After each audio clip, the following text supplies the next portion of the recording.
Everyone, कैसे हो आप सभी लोग? आई होप आप बहुत अच्छे होंगे और अच्छे से तैयारी भी चल रही होगी। तो आज हम करने वाले हैं मंथली एमसीक्यू सीरीज का part 5 for the month of November.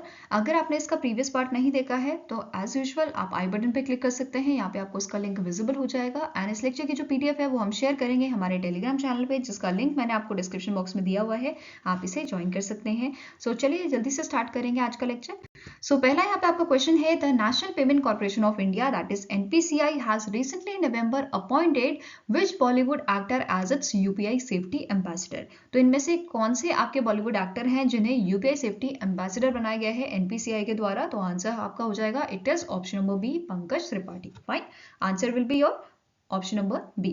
Now NPCI की बात कर लेते हैं। इसके स्टैटिक इन्फॉर्मेशन जो आपसे पूछी जा सकती है that is MD and CEO पूछे जा सकते हैं। तो इनका नाम है दिलीप अस्पे और इसका हेडक्वार्टर कहाँ लोकेटेड है? ये आपका लोकेटेड है मुंबई, महाराष्ट्र में। फाइन।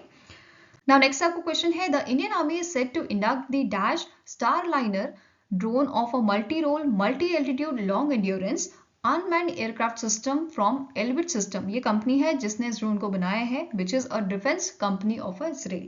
तो आंसर यहाँ पे आपका क्या हो जाएगा? इस ड्रोन का नाम यहाँ पे पूछा गया है, तो इस ड्रोन का नाम क्या है? हर्मस 900। ठीक है, answer here is option number ई। अब यहाँ पे क्वेश्चन एक ये भी बन सकता है कि ये जो ड्रोन है, ऐसे क्वेश्चन आ सकता है, हर्मस 900 ड्रोन जो इंडियन आर्मी जो है इंडक्ट करने वाली है, इस ड्रोन को कौन सी कंपनी ने बनाया है? तो कंपनी का नाम पूछा जा सकता है या फिर कंपनी का नाम दे दिया जाएगा और ये कौन से आपके कंट्री की कंपनी है। ठीक है, कौन सी कंट्री की डिफेंस कंपनी है जिसने हर्मस 900 को बनाया है? तो इस टाइप का क्वेश्चन भी बन सकता है। नाउ हर्मस 900 स्टारलाइनर जो है, इसके मैक्सिमम पेलोड कितनी है? It is 450 kg। ठीक है, हाईएस्ट एल्टीट्यूड जहां तक ये फ्लाई कर सकता है तो इट इज 30,000 फीट एंड ये कंटिन्यूसली जो है फ्लाई कर सकता है 36 आवर्स तक। ठीक है, इसके अलावा यहाँ पे हमें नोट करना है कि इन month of August Indian air force ने भी इंडक्ट किया था एक आपका ड्रोन। ठीक है, इसका नाम क्या था? हरकॉन mark two drone and it is your remotely piloted aircraft system, that is RPAS drone है ये। ठीक है, और इसे किसने जो है बनाया है? It is Israel aerospace industry. ठीक है, now next is recently in November the IREDA has launched the Corporate Social Responsibility Portal, that is CSR portal, to enhance transparency in its CSR initiatives. Who is the current chairman and managing director of IREDA? तो IREDA के current managing director कौन है? Chairman का managing director, इनका नाम है प्रदीप कुमार दास। ठीक है, answer here is option number A, ये ध्यान में रखना है। नाउ यहाँ पे जो ये आपका पोर्टल था CSR पोर्टल, इस पोर्टल को जो है, जो विजिलेंस अवेयरनेस वीक था आपका, ठीक है, जो आपका इस साल मनाया गया था 31 अक्टूबर से लेके 5 नवंबर को, तो इसे जो लास्ट डे था आपका विजिलेंस अवेयरनेस वीक का, दैट इज ऑन 5 नवंबर, उस दिन इस पोर्टल को जो है लॉन्च किया गया था। ठीक है, अब किसने इस पोर्टल को जो है लॉन्च किया था? He is a Praveen Kumari Singh, जो एडिशनल सेक्रेटरी हैं सेंट्रल विजिलेंस कमीशन की। इन्होंने लॉन्च किया था IREDA का corporate social responsibility portal enhance करने के लिए ट्रांसपेरेंसी इनके CSR इनिशिएटिव्स के लिए। ठीक है, ये चीज क्लियर हुई। नाउ यहाँ पे स्टैटिक इन्फॉर्मेशन क्या पूछ सकते हैं IREDA के बारे में, कि IREDA जो है एक मिनी रत्ना कंपनी है। तो मिनी रत्ना का स्टेटस IREDA को कब दिया गया था? कैटेगरी 1 मिनी रत्ना स्टेटस कब दिया गया था? तो 2015 में इन्हें ये स्टेटस दिया गया था। ठीक है, एंड इसका हेडक्वार्टर कहाँ लोकेटेड है? IREDA का आपका हेडक्वार्टर लोकेटेड है इन न्यू दिल्ली। ठीक है, now next is the Dhruba Narayan Ghosh या DN Ghosh, former chairman of dash, recently in November passed away. So recently इनका जो है देहांत हो गया था। तो ये आपके कौन से बैंक के चेयरमैन रह चुके हैं? इनमें से कौन सा बैंक है जिसके चेयरमैन ही रह चुके हैं? तो आंसर आपका हो जाएगा option number C, that is State Bank of India के, और ये 12th चेयरमैन थे स्टेट बैंक ऑफ इंडिया के। ठीक है, टेन्योर की बात करें तो 1985 से 1989 तक ये चेयरमैन रहे थे आपके SBI के। इसके अलावा ये फिलिप्स इंडिया के आपके चेयरमैन रहे हैं एंड लार्सन एंड टर्बो के भी चेयरमैन रहे हैं फ्रॉम 1991 से 1992 तक। ठीक है, now next is world urbanism day या world town planning day is annually observe across the globe on dash. तो ये दिन हम वर्ल्ड टाउन प्लानिंग डे जो है ये हम कब मनाते हैं? ये ऑब्जर्व किया जाता है 8 नवंबर को हर साल। तो आंसर आपका हो जाएगा ऑप्शन नंबर ई। एंड इसकी 2023 की क्या थीम थी? It was learn globally apply locally, learn globally apply locally. Fine. Now next is identify the theme of a World Quality Week 2023 that was observed across the globe on second week of November, which was which was observed from 6th to 10th of November 2023. So World Quality Week 2023 की आपकी theme क्या थी? It was Quality Realizing Your Competitive Potential. Quality Realizing Your Competitive Potential. ठीक है. Now next आपको question है, which company recently in November signed MOU with a RailTel to provide financial assistance up to rupees 30,000 crore for infrastructure development projects in a next 5 year. तो answer यहाँ पे आपका हो जाएगा that is it is REC limited. ठीक है, REC limited ने MOU sign किया है रेलटेल के साथ ताकि नेक्स्ट 5 इयर्स तक फाइनेंशियल असिस्टेंट यहाँ पे प्रोवाइड की जा सके. ठीक है, ये ध्यान में रखना है आपको. नाउ इस प्रोजेक्ट के अंदर कौन कौन से आपके एरियाज आ जाते हैं, जैसे data center products and services आ जाता है, telecom and IT products and services, railway and metro projects and Kavach train collision prevention system. तो ये सारे इसमें कवर हो जाते हैं. ठीक है, ये क्लियर हुआ. नाउ अब यहाँ पे बात कर लेते हैं स्टैटिक इन्फॉर्मेशन की. जैसे REC लिमिटेड का हेडक्वार्टर कहाँ है? ये लोकेटेड आपका न्यू दिल्ली में. ठीक है, वहीं पे अगर रेलटेल की बात करें तो अगेन इसका हेडक्वार्टर भी आपका न्यू दिल्ली में है. वहीं पे अगर चेयरमैन की बात की जाए तो विवेक कुमार देवगन जो है ये चेयरमैन एंड मैनेजिंग डायरेक्टर है आपके REC लिमिटेड के. ठीक है, and Sanjay Kumar chairman and managing director है आपके रेलटेल के. ठीक है, ये ध्यान में रखना है आपको. Now next is find out the correct option with respect to the assembly of an international solar alliance held in October November 2023. So पहला आपका यहाँ पे स्टेटमेंट है, इंडिया ने होस्ट किया है 6th assembly of a international solar alliance at a Bharat Mandapam जो new Delhi में है आपका. ठीक है, सेकंड स्टेटमेंट है, the international solar alliance announce that the global solar facility to simulate investment into a solar power project is set to receive capital contribution of $35 million. Next is the 6th assembly of ISA has decided to increase the viability gap funding for a solar projects across its member countries to 35% from existing 10%. ठीक है, तो इस पे base भी आपका question बन सकता है, पहले कितना था और अभी कितना हो गया है. ठीक है, now next is next statement आपका कह रहा है, Chile has officially joined the ISA as its 95th member and last statement is all are correct. Question यहाँ पे पूछा गया था करेक्ट स्टेटमेंट से रिलेटेड, कौन सा आपका करेक्ट स्टेटमेंट है? तो आंसर आपका यहाँ पे क्या हो जाएगा? Option number E, that is all are correct. सारे ही स्टेटमेंट करेक्ट हैं. ठीक है, ये ध्यान में रखना है. नाउ इसके अलावा यहाँ पे आपको नोट करना है इंटरनेशनल सोलर अलायंस के बारे में. ठीक है, इंटरनेशनल सोलर अलायंस के डायरेक्टर जनरल कौन है? इनका नाम है अजय माथुर. हेडक्वार्टर की बात करें गुरुग्राम हरियाणा में ये लोकेटेड है एंड इसे 2015 में बनाया गया था. वहीं पे इनमें से कुछ आपके इंपॉर्टेंट पॉइंट्स हैं, जैसे चिले जो है वो ऑफिशियल मेंबर बना है ISA का. ठीक है, तो यहाँ पे इस पे बेस क्वेश्चन बन सकता है कि कौन सी कंट्री ने रिसेंटली जो है अभी ज्वाइन किया है ISA को एंड ये 95th मेंबर बना है, तो इस पे डायरेक्ट क्वेश्चन बन सकता है. ठीक है, इसके अलावा चिले के प्रेसिडेंट पूछे जा सकते हैं, इनका नाम है गैब्रियल बोरिक और इसका करेंसी क्या है? It is peso. ठीक है, ये ध्यान में रखना है. इसके अलावा इंपॉर्टेंट पॉइंट्स जो आपके इंटरनेशनल सोलर अलायंस से रिलेटेड हैं वो देख लेते हैं. जैसे यहाँ पे जो है आपकी 3 फ्लैगशिप रिपोर्ट्स जो हैं वो रिलीज की गई थी. जैसे वर्ल्ड सोलर टेक्नोलॉजी रिपोर्ट यहाँ पे रिलीज की गई थी जो मेनली फोकस करती है सोलर फोटोवोल्टाइक्स में. ठीक है, नेक्स्ट यहाँ पे वर्ल्ड सोलर मार्केट रिपोर्ट भी रिलीज किया गया था. That report offers a comprehensive analysis of the evolution of a solar market, registering 37% of compound annual growth rate with significant market expansion in 2022.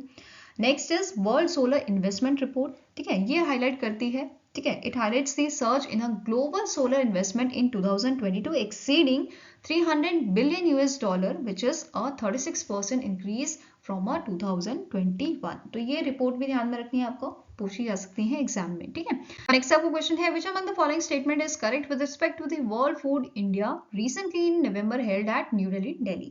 तो इनमें से आपको करेक्ट स्टेटमेंट बताना है. पहला स्टेटमेंट क्या कह रहा है? PM नरेंद्र मोदी ने इनॉग्रेट किया था 2nd addition world Food India का. ठीक है, कहाँ पे आपका इनॉग्रेट किया गया था? न्यू दिल्ली, दिल्ली में, एंड इसे ऑर्गेनाइज किया था ministry of food processing and industry ने. ठीक है, नेक्स्ट स्टेटमेंट क्या कह रहा है? मिल इन अ प्रोबैट और food processing robot was mascot of a World Food India.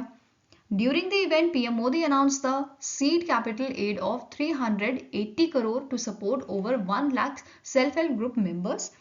Now, next statement क्या कह रहा है? PM Modi also inaugurated the food street as a part of a World Food India 2023. And last statement आपका कह रहा है all are correct. ठीक है, सारे ही स्टेटमेंट यहाँ पे करेक्ट है, तो answer is your option number E, all are correct. Fine.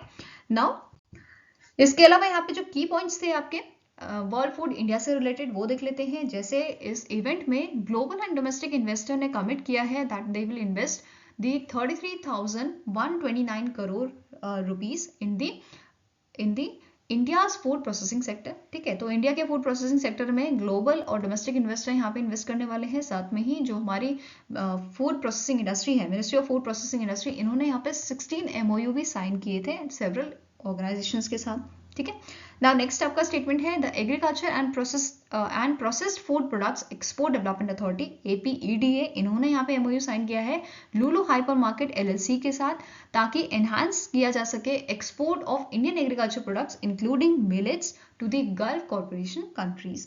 ठीक है, नाउ नेक्स्ट आपका स्टेटमेंट क्या कह रहा है, Ahmedabad Gujarat based hyphen foods has signed MOU, इन्होंने भी MOU साइन किया है लुलु ग्रुप इंटरनेशनल के साथ to produce and supply the exclusive range of frozen food products under the private label brand Lulu. ठीक है, नाउ लास्ट स्टेटमेंट आपका है इस इवेंट के दौरान जो पुरुषोत्तम रूपाला जो यूनियन मिनिस्टर है हमारे ministry of animal husbandry dairying and fisheries के, इन्होंने यहाँ पे इनॉग्रेट किया था department of animal husbandry and dairying pavilion at a World Food India 2023 New Delhi में, which showcasing the innovative products and featuring the selfie point live demonstration and 20 stall highlighting the schemes and technological advancement in a livestock and dairy sector. तो ये सारे यहाँ पे चीजें हुई थी, MOU भी यहाँ पे साइन हुए थे, कमिटमेंट्स भी यहाँ पे की गई थी इन्वेस्टमेंट को लेकर। ठीक है, नाउ नेक्स्ट क्वेश्चन है which among the following organizations signed a MOU with the Deen Dayal Antyodaya Yojana National Rural Livelihood Mission to promote women-led enterprises in India? तो यहाँ पे जो DAY-NRLM है, इन्होंने कौन सी इनमें से ऑर्गेनाइजेशन है जिसके साथ यहाँ पे जो है MOU साइन किया गया था प्रमोट करने के लिए विमेन लेड एंटरप्राइजेस को इंडिया में? तो answer here is option number A, that is SIDBI। ठीक है, ये ध्यान में रखना है। अब जो MOU है ये आपका 2 साल के लिए जो है यहाँ पे साइन किया गया है। ठीक है, अब यहाँ पे एक क्वेश्चन और बन सकता है, जो आपका Deendayal Antyodaya national rural livelihood mission है ये कौन सी मिनिस्ट्री के अंडर फंक्शन करता है? तो ये मुझे आप कमेंट सेक्शन में बताइए। ठीक है, नाउ SIDBI की यहाँ पे बात कर लेते हैं। SIDBI के आपके करंट चेयरमैन कौन है? चेयरमैन एंड मैनेजिंग डायरेक्टर, इनका नाम है शिवा सुब्रमण्यन रमन एंड इसका हेडक्वार्टर आपका लखनऊ उत्तर प्रदेश में है, ये भी आपको ध्यान में रखना है। ठीक है, now next is recently in November the Indian Institute of Skills Kanpur has signed MOU with which companies or an institution to empower and prepare the youth for the aerospace and defense sector? तो इनमें से कौन सा आपका institute या आपकी organisation है और कंपनी है, ठीक है, जिन्होंने यहाँ पे MOU साइन किया है Indian institute of skill Kanpur के साथ? तो आंसर आपका यहाँ पे हो जाएगा it is IIT Kanpur, Hindustan aeronautics limited HAL and DSOLT aircraft services India private limited. तो आंसर यहाँ पे आपका है option number E, that is all A, B and C। ठीक है, इन तीनों ने ही यहाँ पे MOU साइन किया है Indian institute of skills Kanpur के साथ। Now next is name the organization that has jointly released the research in a journal Environment International estimating that approximately 1 in 3 non-melanoma skin cancer deaths are attributed to occupational sun exposure। तो इनमें से कौन सी आपकी organisation है जिन्होंने jointly इस research को जो है रिलीज किया है? तो आंसर आपका हो जाएगा it is World Health Organization and International Labour Organization. ठीक है, इन दोनों ऑर्गेनाइजेशन ने इसे रिलीज किया है, तो आंसर आपका हो जाएगा both A and B।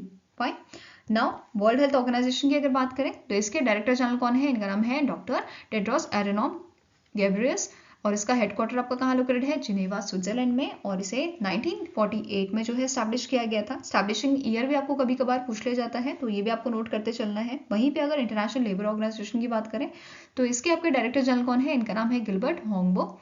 Again इसका हेडक्वार्टर भी आपका जिनेवा स्विट्जरलैंड में लोकेटेड है and it was founded in 1919। ठीक है, नेक्स्ट आपका क्वेश्चन है which of the following statement is incorrect with respect to the India finance report 2023? इनमें से कौन सा स्टेटमेंट है जो इनकरेक्ट है वो आपको बताना है। पहला स्टेटमेंट क्या कह रहा है? The Shaktikanta Das governor of RBI release the first flagship publication of a Center for Advanced Financial Research and Learning, that is CFRAL, titled India Finance Report 2023. Second statement is the theme of the report is connecting the last mile non-banking financial companies in India. Third is there is a 5% increase in per capita UPI transaction usually leads to 4.6% rise in the fintech leading and 1.5% in lending the commercial banks. Fourth statement is, as of March 2023, UPI network has over 30 crore unique users and 4,000 participating banks. And the last statement is, UPI contribution to digital transaction grew from 4% in financial year 2018 to 52% in financial year 2022 by volume. तो इनमें से incorrect statement आपका कौन सा है? तो answer यहाँ पे आपका हो जाएगा that is option number C. और यहाँ पे करेक्शन क्या है? दैट इज कि यहाँ पे जो है 10% का इंक्रीमेंट हुआ है in a per capita UPI transaction which usually leads to 4.6% rise in fintech lending and 1.5 in a lending by commercial banks. Fine, ये आपको क्लियर है. नाउ इसके अलावा अदर हाईलाइट्स जो इस रिपोर्ट के थे, जैसे ट्रांजैक्शन वैल्यू जो है ये आपकी बढ़ी है 163% compound annual growth rate from financial year 2018 to financial year 2023. Next is transaction volume जो है ये भी आपका 56% से बढ़ा है. नेक्स्ट एवरेज ट्रांजैक्शन साइज जो है ये भी बढ़ा है from 120 rupees to rupees 1660 in financial year 2023 from financial year 2018. And the last is, in October 2023, UPI recorded 1,141 crore transaction totaling of a rupees 17.16 lakh crore. तो ये सारी स्टेटमेंट्स इस रिपोर्ट से रिलेटेड थी जो आपको ध्यान में रखनी है. ठीक है. Now next is, which among the following payment platform recently in November received in principle approval from the RBI for a payment aggregator license? तो इनमें से कौन सा आपका जो है पेमेंट प्लेटफॉर्म है जिन्हें रिसेंटली जो है इन प्रिंसिपल अप्रूवल दिया गया है या लाइसेंस दिया गया है पेमेंट एग्रीगेटर का? तो आंसर आपका हो जाएगा option number B, that is pay G local. ठीक है, इसका नाम क्या है? पे जी लोकल, जिसे 2021 में जो है बनाया गया था. एंड इसके कारण सीईओ एंड को फाउंडर कौन है? प्राची धरानी. एंड इसका हेडक्वार्टर आपका बेंगलुरु कर्नाटका में लोकेटेड है. ठीक है. Now next is, the US International Development Finance Corporation has announced an offer of $- million to Adani Ports led Colombo West International Terminal Private Limited to support the development of a deep water shipping container terminal in a port of Colombo, Sri Lanka. तो यहाँ पे आपको बताना है कि कितना यहाँ पे जो है अमाउंट जो है ऑफर किया गया है. ठीक है. तो आंसर यहाँ पे आपका हो जाएगा option number C, that is it is $553 million का जो है अनाउंसमेंट किया गया है किसे? Adani ports led Colombo west international terminal private limited को. ठीक है. अब आपको यहाँ पे ये भी नोट करना है, जो CWIT है ये जॉइंट वेंचर है Adani port and special economic zones limited का, जिसका 51% स्टेक है यहाँ पे. ठीक है. वहीं पे श्रीलंकन कॉन्ग्लोमेरेट जॉन केल्स होल्डिंग, इनके यहाँ पे 34% के स्टेक्स हैं और 15% के यहाँ पे स्टेक्स हैं श्रीलंका पोर्ट अथॉरिटी का, जो basically it is run by the Sri Lankan government. ठीक है. तो ये भी ध्यान में रखना है. Now next is, Dash became the first Indian private company to receive the type certification from the Directorate General of Civil Aviation. तो इनमें से कौन सा आपका जो है कंपनी है जिसे रिसेंटली जो है DGCA द्वारा यहाँ पे टाइप सर्टिफिकेशन दिया गया है? तो आंसर आपका हो जाएगा it is flying wedge defence and aerospace technology private limited. ठीक है. आंसर आपका हो जाएगा यहाँ पे ऑप्शन नंबर ई. ठीक है. अब यहाँ पे जो इनका FWDA-10 आपका ड्रोन है, यहाँ पे आप इसकी इमेज देख सकते हो, इस ड्रोन को ये टाइप सर्टिफिकेट यहाँ पे दिया गया है. ठीक है, by the DGCA. Fine. Next आपका क्वेश्चन है, the national Ayurveda day 2023 was observe across India on dash. तो नेशनल आयुर्वेदा डे हमने जो है ऑब्जर्व किया था 10 नवंबर को. ठीक है, ये आपको ध्यान में रखना है, जिस दिन आपका बेसिकली धन्वंतरी जयंती होता है या धनतेरस होता है. और इस बार हमने इसका 8th एडिशन ऑब्जर्व किया था. ठीक है, तो ये एडिशन भी याद रखना है आपको. फाइन. अब यहाँ पे ये नोट करना है, ये मैंने ऑलरेडी बता दिया है कि धन्वंतरी जयंती पे हम इसे ऑब्जर्व करते हैं या धनतेरस जिसे हम बोलते हैं. ठीक है, उस दिन इसे हम ऑब्जर्व करते हैं नेशनल आयुर्वेदा डे को. एंड इसकी फोकल थीम आपकी क्या थी 2023 की? It is Ayurveda for one health. ठीक है, Ayurveda for one health. Next is, name the AI driven chatbot that was recently in November launched by the Anindita Mitra, CEO of Chandigarh Smart City Limited, that is CSCL, to provide one-stop platform for citizens to access information and services. तो इस chatbot का नाम क्या है जो इन्होंने recently launch किया था? तो आंसर आपका हो जाएगा, इसका नाम है बीरबल. ठीक है, answer here is option number D. And इस जो बीरबल चैटबॉट है इसे किसने जो है डेवलप किया है? इसे डेवलप किया गया है using the CoRover.ai, AI generative AI powered conversational AI platform. Right? Now next is, Which state has launched a campaign Water Smart Kid, an initiative under the Jal Jeevan Mission which focuses on educating children about water conservation and protection? तो ये campaign कौन से state ने launch किया था? तो इसे launch किया था मेघालय ने, ठीक है। एंड इस कैंपेन का नाम था वाटर स्मार्ट किड मेघालय, ठीक है। अब ये जो इवेंट है, इस इवेंट के दौरान जो है वाटर गार्जन अवार्ड भी यहाँ पे दिए गए थे। किसे अवार्ड दिया गया था? Limsia village water and sanitation committee को in Ri Bhoi district. And next आपका था Dura Kantrage in the village water and sanitation committee in West Garo Hills district, ठीक है। Now next is National Legal Services Day is annually observed across India on dash। तो National Legal Day जो है ये हम observe करते हैं 9th of नवंबर को, ठीक है। तो आंसर यहाँ पे आपको क्या हो जाएगा? It is option number D. और इस बार हमने इसका 29th एडिशन जो है वो ऑब्जर्व किया था, ठीक है, 9th of नवंबर को, ठीक है। इसकी थीम क्या थी? इसकी थीम आपकी थी access to justice for all, empowering and marginalised through legal awareness, ठीक है। नाउ यहाँ पे बात हो रही है आपके नेशनल लीगल सर्विसेज की। तो नेशनल लीगल सर्विसेज अथॉरिटी की भी बात कर लेते हैं। ये जो अथॉरिटी थी इसे 5 दिसंबर 1995 को जो है बनाया गया था for making legal services available under the national legal services act, ठीक है। और जो आपका नेशनल लीगल सर्विसेज डे है इसे जो है सबसे पहले ऑब्जर्व किया गया था 1995 में, ठीक है। फर्स्ट एडिशन इसका 1995 में हमने ऑब्जर्व किया था, ठीक है। Now next आपको क्वेश्चन है, recently in November the Ministry of Coal has amended the Shakti policy to grant coal linkage for a minimum of a dash months to a maximum of a 1 year। तो answer यहाँ पे आपका हो जाएगा minimum कितने month के लिए है? तो answer is option number B, that is minimum यहाँ पे 3 मंथ्स के लिए है and maximum it is for 1 year, ठीक है। अब शक्ति पॉलिसी के बारे में देख लेते हैं। शक्ति पॉलिसी जिसे 2017 में लॉन्च किया गया था by the ministry of coal, ठीक है।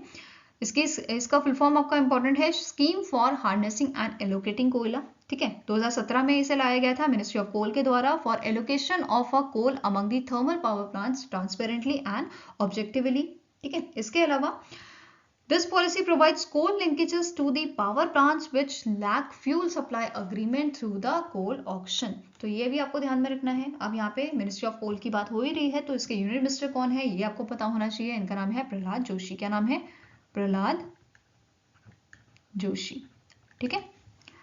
Now next is which ministry or ministries recently in November approved the digital advertisement policy 2023 to enable and empower the Central Bureau of Communication to conduct campaigns in a digital media space। तो कौन सी ministry या ministries ने approve किया है digital advertisement policy को 2023 की? तो answer आपका हो जाएगा it is done by the ministry of information and broadcasting, ठीक है। Answer here is option number A, ministry of information and broadcasting, जिसके यूनियन मिनिस्टर आपके कौन है? अनुराग ठाकुर, ठीक है।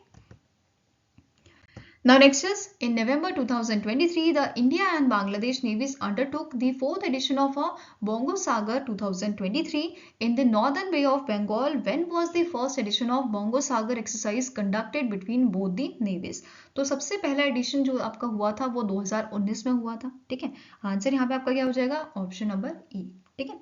ये ध्यान में रखना है। नाउ इस एक्सरसाइज में किस किसने पार्टिसिपेट किया था? INS इंडिया की तरफ से INS खुतर, INS Kiltan and maritime patrol aircraft Dornier ने, ठीक है। बांग्लादेश की तरफ से Bangladesh navy ship Abu Bakar, Abu Ubaidah and maritime patrol aircraft Dornier ने, ठीक है। ये ध्यान में रखना है। इसके साथ साथ यहाँ पे जो है एक और आपकी एक्सरसाइज हुई थी जिसका नाम है आपका कोऑर्डिनेट पेट्रोल, दैट इज कॉर्पेट, जिसका 5th एडिशन यहाँ पे हेल्ड हुआ था, ठीक है। 7th से 9th नवंबर तक ये आपका हेल्ड हुआ था नॉर्दर्न बे ऑफ बंगाल में, ठीक है। अब यहाँ पे इसका फर्स्ट एडिशन भी पूछा सकता है। तो 2018 में जो है इसका पहला एडिशन आपका कंडक्ट किया गया था। फाइन। Now next question है the World Science Day for Peace and Development is annually observed across the globe on। So आपका World Science Day जो है Science Day for Peace and Development ये आपका ऑब्जर्व किया जाता है 10th of नवंबर को, ठीक है। आंसर यहाँ पे आपका क्या हो जाएगा? Option number C. और इस साल 2023 में हमने इसका 22nd एडिशन जो है वो ऑब्जर्व किया है, ये आपको ध्यान में रखना है, ठीक है। इसकी थीम क्या थी? Building trust in a science, building trust in a science. Fine.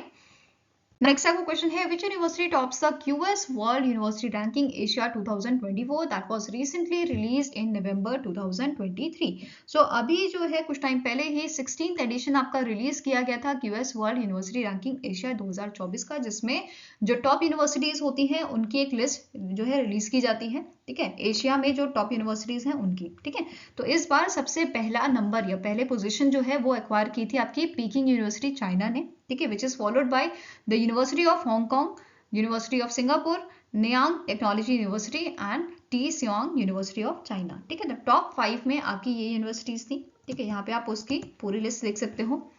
ठीक है, फर्स्ट रैंक पे Peking university, second Hong Kong university. ठीक है, then national university of Singapore fourth में 2 यूनिवर्सिटी आपकी थी बेसिकली फोर्थ पोजीशन पे। एक तो सिंगापुर की यूनिवर्सिटी थी आपकी एंड दूसरी यूनिवर्सिटी आपकी थी तीसवांगा यूनिवर्सिटी ऑफ चाइना। ठीक है, यहाँ पे आप इनके टोटल ओवरऑल स्कोर भी देख सकते हो। ठीक है, अब यहाँ पे क्वार्टरली सामिन जो आपका बेसिकली QS है, इसके CEO जो है वो देख लेते हैं, जिनका नाम है जेसिका टर्नर एंड हेडक्वार्टर्स का कहाँ लोकेटेड आपका लंदन UK में। ठीक है, अब यहाँ पे हम इंडियन यूनिवर्सिटीज की बात करेंगे। तो इंडियन यूनिवर्सिटी जो टॉप 100 में आपकी जो है आई है, जो शोकेस की गई हैं, वो देख लेते हैं। जैसे IIT बॉम्बे 40 ओवरऑल जो रैंक थी 40 रैंक थी यहाँ पे। ठीक है, 46 पे IIT दिल्ली था, देन 53 पे IIT मद्रास, 58 पे Indian institute of science IIT Kharagpur, 59 पे 63 पे IIT कानपुर एंड 94 पे यूनिवर्सिटी ऑफ दिल्ली। तो ये सारी यूनिवर्सिटी टॉप 100 में इन यूनिवर्सिटी ने जो है जगह बनाई थी। ठीक है, इनके टोटल स्कोर्स भी आप यहाँ पे देख सकते हो। फाइन, इसके अलावा और यहाँ पे जो क्वेश्चंस बन सकते हैं वो डिस्कस कर लेते हैं। जैसे इस बार कितनी यूनिवर्सिटीज 16th एडिशन में जो है शोकेस की गई थी, तो टोटल इंडियन यूनिवर्सिटीज थी 148, जो सबसे हाईएस्ट था। ठीक है, इस बार इंडिया ने चाइना को भी पीछे कर दिया और चाइना की यहाँ पे कितनी यूनिवर्सिटी शोकेस की गई थी 133 एंड जापान की थी 96। तो टॉप कंट्रीज जिनकी यूनिवर्सिटीज सबसे ज्यादा यहाँ पे शोकेस की गई थी उनकी लिस्ट है। पहले नंबर पे इंडिया, फिर चाइना, फिर जापान। ठीक है, अब यहाँ पे एक क्वेश्चन बन सकता है लास्ट ईयर कितनी थी। जो 15th एडिशन था आपका, 15th एडिशन में टोटल इंडिया की 118 यूनिवर्सिटीज थी और इस बार 30 यूनिवर्सिटी ज्यादा यहाँ पे शोकेस की गई थी। ठीक है, नाउ नेक्स्ट आपका क्वेश्चन है according to the inclusiveness index published by the Othering and Belonging Institute at the California University USA, India rank dash while dash tops the list. तो यहाँ पे जो इंडेक्स है इंक्लूसिव इंडेक्स, बेसिकली इसका काम क्या होता है, ये एग्जामिन करता है inclusivity based on your race, religion, gender, sexual orientation और बहुत सारे यहाँ पे सेवरल मेजर्स होते हैं जिसपे ये इंक्लूसिविटी जो है एग्जामिन करता है। ठीक है, अब टोटल यहाँ पे जो कंट्रीज थी वो कितनी थी, इस बार 129 यहाँ पे कंट्रीज थी, जिसमें से इंडिया की जो रैंक है वो है 117। ठीक है, और टॉप किसने किया है, इधर टॉप किया है न्यूजीलैंड ने। तो आंसर आपका हो जाएगा option number D, that is India की रैंक थी 117 एंड न्यूजीलैंड जो है न्यूजीलैंड ने यहाँ पे टॉप किया है आउट ऑफ 129 कंट्रीज। फाइन, इसके अलावा यहाँ पे फर्स्ट 3 कंट्रीज की यहाँ पे जो है लिस्ट आपको पता होनी चाहिए। जैसे पहले नंबर पे न्यूजीलैंड हो गया, सेकंड पे आपका है पुर्तगाल एंड थर्ड पे आपका था नीदरलैंड। ठीक है, तो ये आपको ध्यान में रखना है। साथ में ही यहाँ पे अगर हम बाकी ओवरऑल स्कोर की बात करें इंडिया की, तो ओवरऑल स्कोर कितना था इंडिया का 49.24। फाइन, इसके अलावा अलग अलग जैसे मैंने आपको बताया सेवरल मेजर्स पे यहाँ पे जो है एग्जामिन किया जाता है इंक्लूसिविटी को। तो ये मेजर्स में इंडिया की रैंक क्या क्या थी, जैसे रिलीजन इंक्लूसिवनेस में इंडिया की रैंक थी 129, जेंडर में 121, डिसेबिलिटी में 108 और रेस में 87 एंड 40 रैंक थी जनरल पॉपुलेशन में। वहीं पे 39th रैंक थी LGBTQ+ में। ठीक है, तो ये डिफरेंट कैटेगरीज थी, मेजर्स थे जिसमें इंडिया की जो है रैंक दी गई थी। ठीक है, यहाँ पे आप टॉप 5 कंट्रीज देख सकते हो, न्यूजीलैंड, पुर्तगाल, नीदरलैंड, स्लोवेनिया, आइसलैंड और इनके स्कोर यहाँ पे आप जो है देख सकते हो। वहीं पे अगर हम OBI की बात करें, इससे रिलेटेड इन्फॉर्मेशन आपकी देख लेते हैं। जैसे इसका हेडक्वार्टर कहाँ लोकेटेड है, बेर्कले, कैलिफोर्निया US में एंड इसके डायरेक्टर कौन है, इनका नाम है जॉन A पॉवेल। ठीक है, Now next up question है recently in November the Venkat Nageshwar Chalasani is appointed as a new chief executive of Association of a Mutual Fund in India. He is a former deputy managing director of which bank? तो अभी recently Venkat Nageshwar चलसनी जो है इनको appoint किया गया है नया chief executive association of mutual fund in India का। ठीक है, अब यहाँ पे आपको बताना है कि ये कौन से आपके जो बैंक है इनमें से कौन सा बैंक है जिसके डेप्यूटी मैनेजिंग डायरेक्टर रह चुके हैं। ठीक है, तो आंसर यहाँ पे आपका हो जाएगा that is State Bank of India. ठीक है, आंसर आपका यहाँ पे हो जाएगा ऑप्शन नंबर सी। ठीक है, अब यहाँ पे एक और चीज नोट करना है कि ये किसे रिप्लेस करने वाले हैं, NS वेंकटेश को, जो अभी इस पोजीशन पे बने हुए हैं। ठीक है, now association of mutual fund in India की बात करें तो इसके करंट चेयरमैन कौन है, इनका नाम है नवनीत मुनोत एंड इसका हेडक्वार्टर आपका लोकेटेड है मुंबई महाराष्ट्र में। Fine, now next is name the organization that has unveiled a new operational framework for building climate resilient and low carbon health system to tackle the challenges posed by a rapidly changing climate। तो इनमें से कौन सी organisation है जिन्होंने नया operational framework जो है launch किया है, तो आंसर आपका हो जाएगा it is done by the World Health Organization. किसने इसे अनवील किया है, वर्ल्ड हेल्थ ऑर्गेनाइजेशन ने। एंड जो ये फ्रेमवर्क है इसे बेसिकली डिजाइन किया गया है एनहांस करने के लिए हेल्थ सिस्टम को, resilience while reducing the greenhouse gas emission to help safeguard health communities worldwide. ठीक है, तो मेन फोकस इनका क्या है कि जो हेल्थ सिस्टम है उसको ट्रांसफॉर्मेटिव करना, ठीक है, एंड प्रोवाइड करना सेफ और quality care in a changing climate. Fine, now next question है which organisation recently in November introduce a national capital fund NCF along with global environment facility. तो इनमें से कौन सी ऑर्गेनाइजेशन है जिन्होंने आपका ग्लोबल एनवायरमेंट फैसिलिटी के साथ मिलकर लॉन्च किया है, इंट्रोड्यूस किया है नेशनल कैपिटल फंड। तो it is done by the Asian development bank. किसने किया है, एशियन डेवलपमेंट बैंक ने, जिसका हेडक्वार्टर आपका मनीला फिलीपींस में है। ठीक है, और इसके प्रेसिडेंट कौन है, मासात्सुगु आसाकावा। फाइन, अब यहाँ पे जो ये फंड है बेसिकली, ठीक है, ग्लोबल एनवायरमेंट फैसिलिटी ने यहाँ पे कमिट किया है कि ये $15 मिलियन का इन्वेस्टमेंट यहाँ पे जो है अपना करने वाले हैं for supporting the NCF national capital fund को सपोर्ट करने के लिए। ठीक है, ये ध्यान में रखना है आपको। नेक्स्ट आपको क्वेश्चन है recently November the RBI approve the ICICI bank request to make dash as a wholly own subsidiary of ICICI bank. ठीक है, तो ICICI बैंक ने इनमें से कौन सी आपकी जो है ब्रांच है या आपकी जो सब्सिडी है उसे होली ओन सब्सिडी बनाने के लिए रिक्वेस्ट यहाँ पे किया है RBI को। तो आंसर आपका हो जाएगा इट इज ICICI सिक्योरिटीज। ठीक है, answer here is option number B, और नेक्स्ट 12 to 15 मंथ्स में ये एक्विजिशन भी आपका कंप्लीट हो जाएगा। वहीं पे अगर ICICI सिक्योरिटीज की बात करें तो इसका हेडक्वार्टर आपका कहाँ लोकेटेड है, it is in the Mumbai Maharashtra. Fine, and इसके करंट चेयरमैन कौन है, इनका नाम है विनोद कुमार दहल, और इसके MD एंड CEO कौन है, Vijay Chandu. Fine, I hope guys आपको ये वीडियो पसंद आया हो। अगर पसंद आया तो लाइक एंड शेयर जरूर कीजिएगा और हमारे साथ जुड़ने के लिए हमारे चैनल को सब्सक्राइब कीजिएगा। अगर आपके कुछ सजेशन है तो आप हमें मेल कर सकते हो benchmarkstudy007@gmail.com पे, या फिर आप हमें कमेंट सेक्शन में भी लिख सकते हैं। सो मिलेंगे ऐसे ही नेक्स्ट वीडियो के साथ। Till then take care, have a nice day and all the best for your preparations.